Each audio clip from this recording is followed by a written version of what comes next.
Welcome back to Small Caps. My name is Kerry Stevenson, and today we're talking lithium. We're talking lithium in the USA. Ioneer, which is a really advanced lithium project. ASX code is INR. Joining me today is Bernard Rowe, the busiest managing director, I think, on the ASX at the moment. Bernard, great to see you. Rhyolite Ridge in Nevada behind you. Well, not really, but it's a picture of it. Great to see you. Before we get started, this is the first time you've spoken with us on Small Caps. So could you give a brief overview of who are Ioneer? Yeah, sure. I would be very happy to do that, Kerry, and wonderful to see you too, and thank you for the opportunity. So Ioneer is developing the lithium boron deposit known as Rhyolite Ridge, located in the state of Nevada in the United States. It's an advanced project. We've finished a feasibility study about a year ago. So we're in the final stages of detailed engineering. We're putting in place the offtake agreements, and we're about to put in place some of the financing arrangements around the project. So it's a very advanced lithium boron project, one of the few actually known lithium boron deposits anywhere in the world, and quite a unique ore body and really a tier one asset. Well, before we get into the lithium boron, because you mentioned boron and I'm like, oh, that's interesting. We'll get into that in a minute. How did you come across this project in Nevada? That's a good question. So I've worked in Nevada for about 13 years. So I've been there for a long time, in exploration in various parts of the state. And about 5 years ago, I was contacted by a couple of geologists, exploration geologists, who mentioned the project to me. And so they took me out into the field and we actually walked up this hill behind me. Oh, and really? that was the start of it. So I'd done some gold exploration in this area, didn't know anything about this particular project, was shown it, was fascinated by it, didn't understand the meaning of the lithium and the boron together. But, I guess what I did know was that it was poorly understood and that I should get an option over it and get a team, build a team of people who could then help me really ascertain the true value of the project. And so, it's one of those rare projects that with all the extra work we've done, it's actually got better, not worse. And that's pretty unusual in the mining and mineral exploration world. Did you know when you walked up that hill exactly what you had? Or as you just said a minute ago, and that's how you and I met all those years ago, because Nevada is very well known for gold and good deposits of gold. Did you? So you've gone from gold to lithium and boron. Yeah. Did you know exactly what you had your hands, or should I say your feet on at that point in time? Yeah. No, I didn't. Not really. So, but basically the project had been described to me as a lithium clay deposit. And, there are known lithium clay deposits in Nevada. They've been known about for 50 or 60 years. So, I was told that this was another one of these lithium clay deposits. And really, when I walked up the hill, what sort of got me really interested in this was, lithium clay deposits are generally clay, surprise, and the rocks are soft and they what we call friable, so they break down and when they're exposed at the surface. And yet this one here, well, it's a 20-metre high hill sticking out of the ground. So I thought, well, that's odd. If it's a clay-rich rock and it's soft and would have weathered. Friable, why hasn't it weathered away? Why is it sticking up and being resistant? And I didn't understand exactly why. I just knew that it wasn't as it was described, and that's why I say poorly understood. And as it turns out, the reason the hill is there is because of the boron mineral serlicite, and serlicite is a boron silicate mineral, and it makes this rock pretty hard and competent. Well, it's not hard, but it's competent, so it's nice and solid, and that's why this hill is still there today and will be for a long time into the future. And it's 20 metres high, which is pretty big hill. You mentioned right at the start lithium and boron when you were doing that summary. Is it unusual? I don't really understand boron, and is that an important part, or is boron an annoyance for the project, if you like?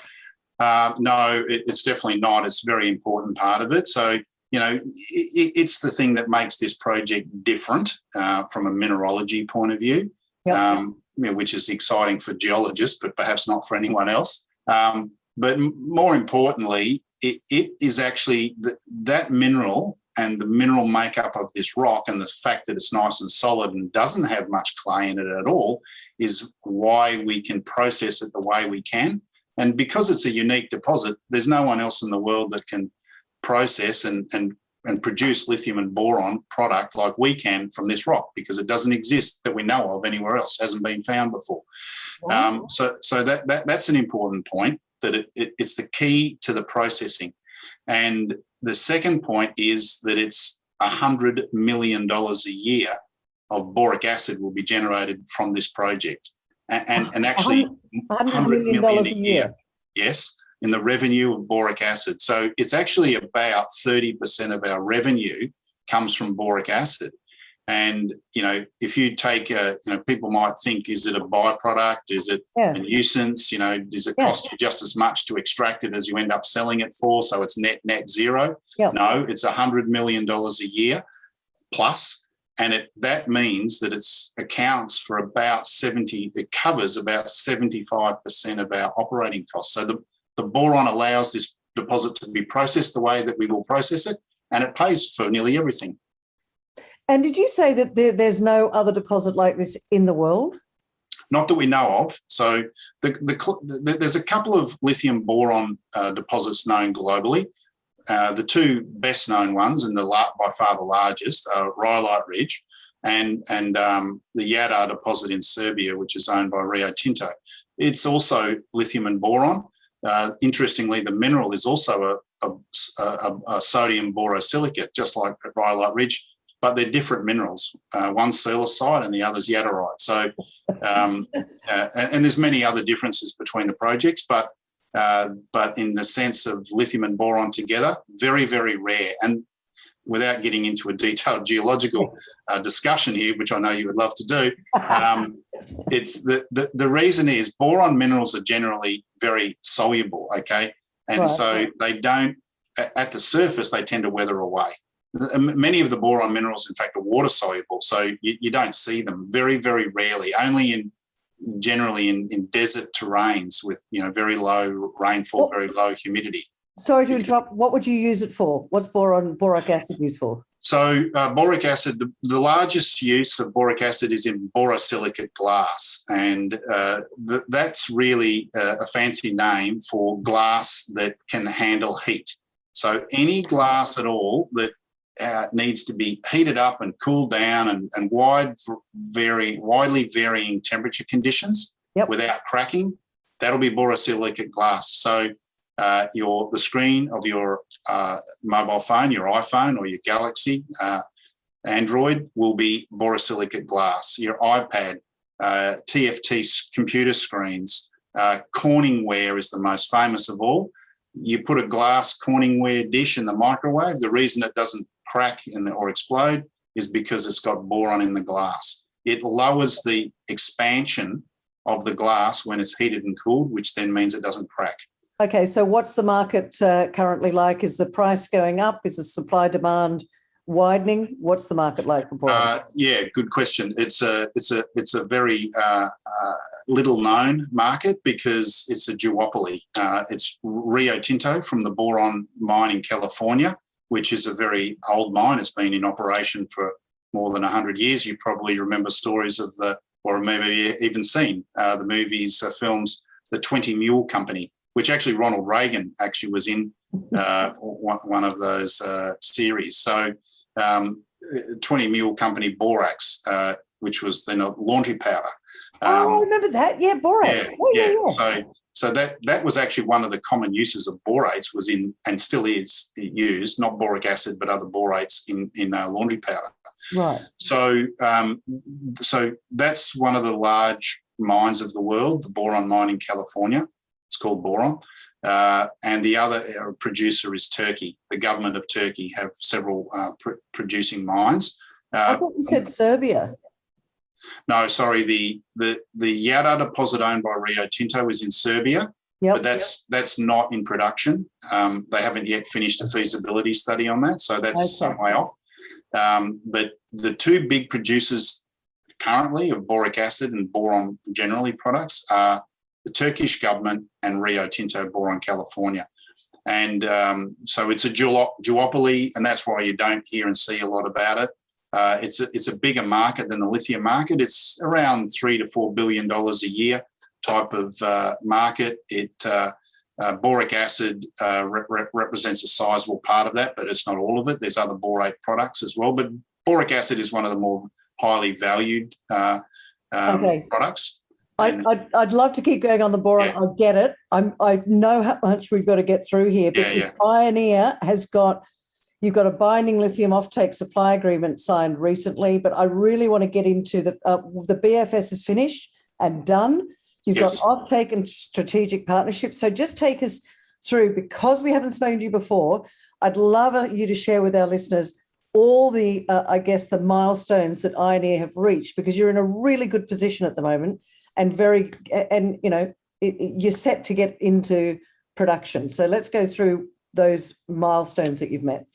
Yeah, sure. Happy to do that. And I think it's a good question again, because I think this is one of the things that differentiates Ioneer and Rhyolite Ridge about, is what I'm about to mention here. So we started work on this project 5 years ago. We've spent in excess of 100 million Australian dollars on it to date. We have completed a bankable feasibility study, and that was completed in April of 2020, so more than a year ago. That was completed by Fluor, one of the largest engineering firms in the world, and a US-based engineering firm.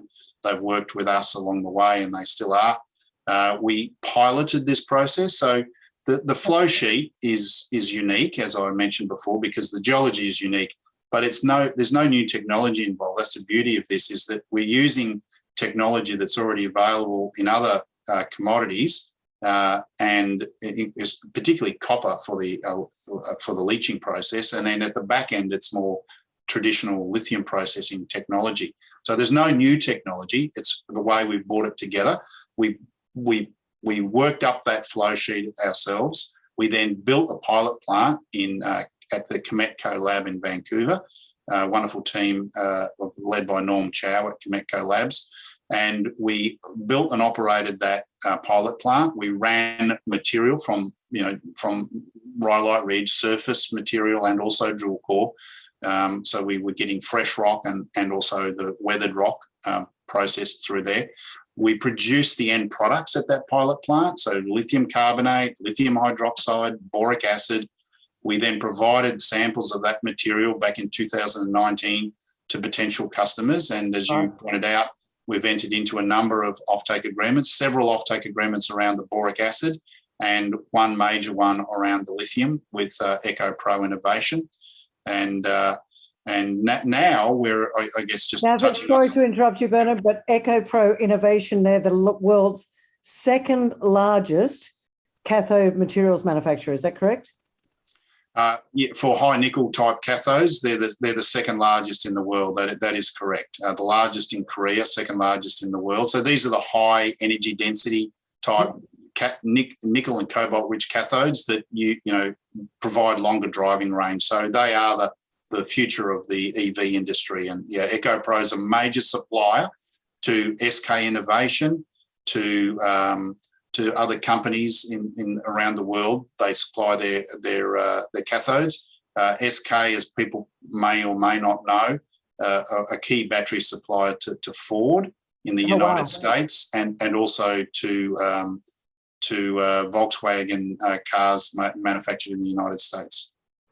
And that is a binding offtake agreement.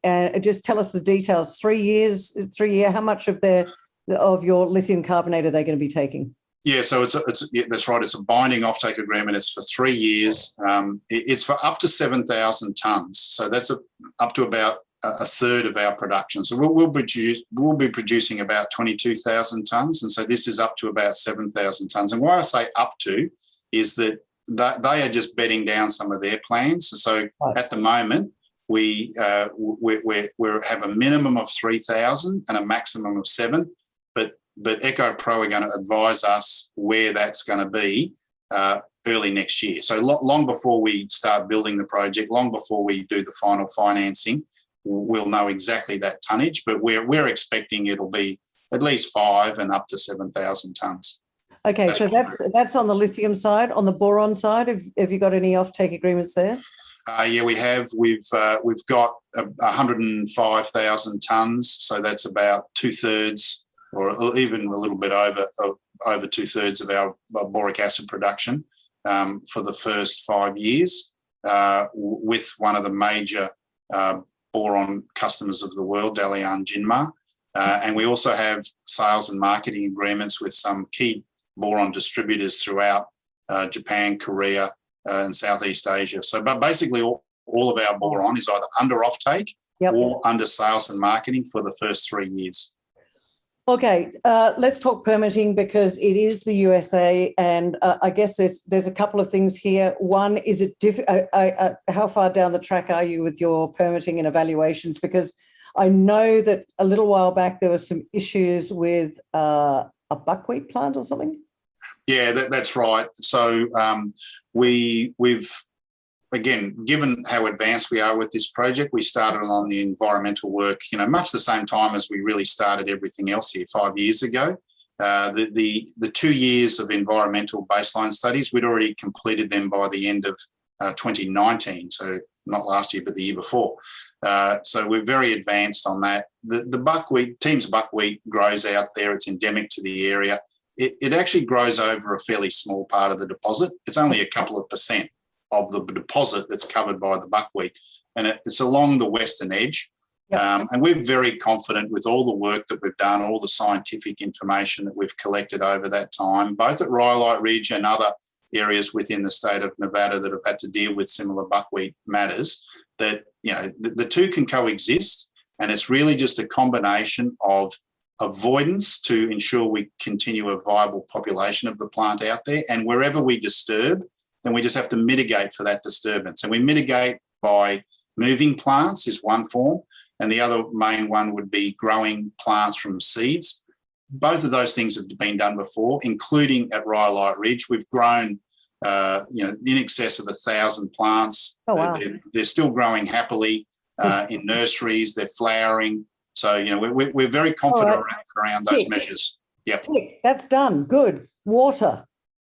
Water, again, something we addressed very early on. Given our long history of working in Nevada, we knew that that's a key component of any project, particularly when it's in the desert. And so we very early on secured all the water rights that we require. So in fact, we actually have 200% of the water that we need under lease and purchase agreements with landowners in the area.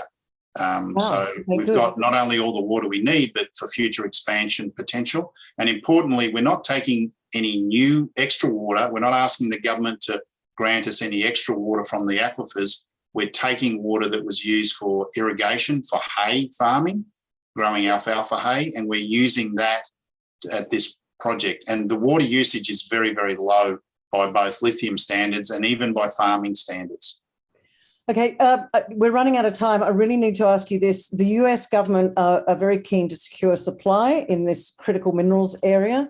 Are they behind this project? Are you getting a lot of support from US government? Because you're in the USA. So from a COVID point of view, where you've got supply chain interruptions and all that sort of stuff, I would have thought that they're all over you like a rash. Yeah, look, we're obviously in discussions, ongoing discussions with various government departments. We've made the project very aware to the government agencies. We're in the permitting process. There's a strong awareness of this project at the state level and at the federal level in Washington. I can't discuss the details, obviously for obvious reasons, but absolutely. We're seeing good, strong support. I think it's recognised that there are very few advanced lithium projects full stop in the United States. We are the most advanced of them by any measure. And, there is going to be a need for domestic supply in the United States. They don't really have a choice about that matter. And the options are very limited when it comes to it. So, obviously Rhyolite Ridge is very high on that priority list. Absolutely. And I need to ask you about financing. You did mention in your quarterly that you're finalising some strategic funding. Are you allowed to elaborate on that at all with us today?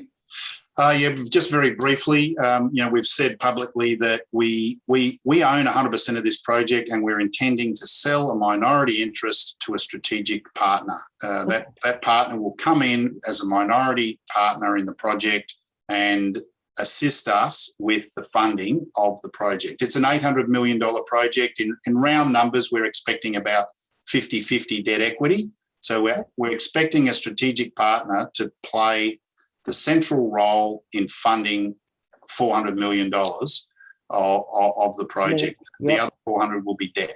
And there'll be other bits and pieces in between, but that's a simplistic view. So obviously a strategic partner is critical. It's the centerpiece for the financing of the project. And we've said that we will conclude arrangements this quarter, and we're on track to do that. Well, that's exciting. I'm going to have to get you back on when that all happens.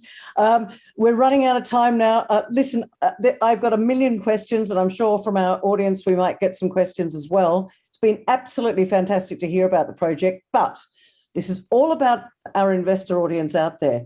As you said, you've been working on this project for 5 years. It's the most advanced lithium project in the USA. It's in the critical supply element. So why do you think now is a good time for investors to get involved with Ioneer?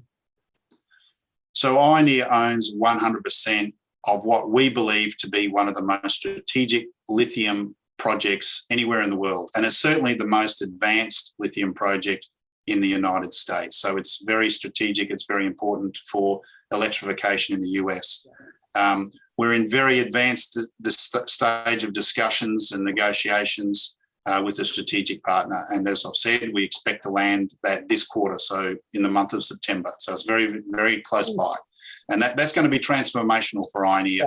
Yeah. And finally, I would say, we've done all the work over the last 5 years that I've described here today, Kerry, that will mean that we're going to transform Ioneer into a lithium and boron miner and a revenue generator. And that's what we set out to do. Our board has got a strong direction for the company to go in that direction, and that's what we're planning on delivering. Sounds like there's been a lot of de-risking of this project, and you might have some eyes on you, Mr. Rowe, in the coming months. You never know, ladies and gentlemen, but I tell you, it's a very exciting project. I wish you all the best. We're going to have to get you back on in the near future because there's so much going on. Thank you so much. As you heard it here today, ladies and gentlemen, it will be a mine. It will be producing revenue. They've got all the ducks in a row, including the buckwheat, of course. And it's been delightful to chat to you today. ASX code INR. Bernard Rowe, nice to see you. Thank you, Kerry. Pleasure.